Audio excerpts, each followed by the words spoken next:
ako ditong 5 pirasong tokwa. Hiwain ko lang. Hihiwain ko lang ng ganito. Ayan.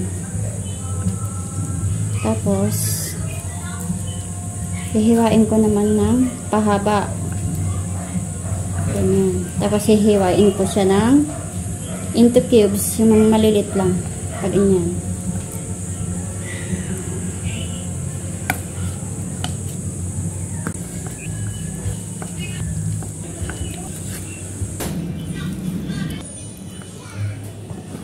Yan, ganito karami guys yung aking nahiwa. Naman guys, simulan natin magluto. Isa lang mo itong kawali. Painitin lang natin yung kawali, saka natin ilalagay yung mantika. Para pag prinito mamaya yung tokwa ay hindi magkadikit-dikit. Mainit na yung kawali guys, maglagay na tayo ng mantika. Damihan natin. Ayan, tama na yan. Lagay na natin itong tokwa. Dito guys, hindi dumikit yung tokwa. Yan guys, malapit na siyang maluto. Prituhin lang natin itong mabuti. May mga apating puti-puti pa. Yan guys, halo-haloin lang natin. Kunti na lang.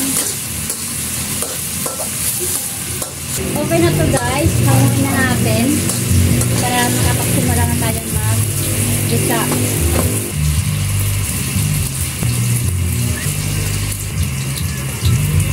Dito sa nagprituhan natin, dito rin tayo magigisa. Ilagay na natin itong sibuyas.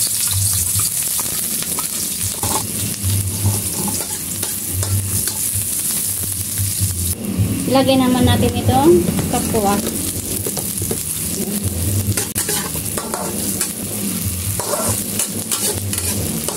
Maglalagay tayo ng toyo.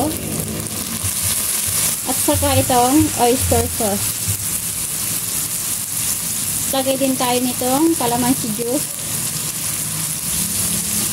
Peanut po to guys. Para mas masarap, maglalagay din ako nitong liquid seasoning. Optional lang to guys. Pwede naman kayo hindi maglagay. Wow, ang bango. Sarap. Guys, maglalagay din ako ng kaunting magic sarap. Okay na yan. Sarap, ang bango guys. Ngayon guys, ilalagay ko na itong sibuyas at saka nitong siling green. Pagsabay na natin.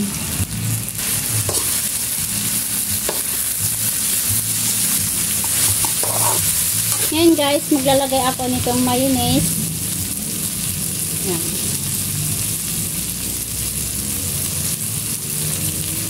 Ikaw, matunaw yung mayonnaise. Ilalagay natin.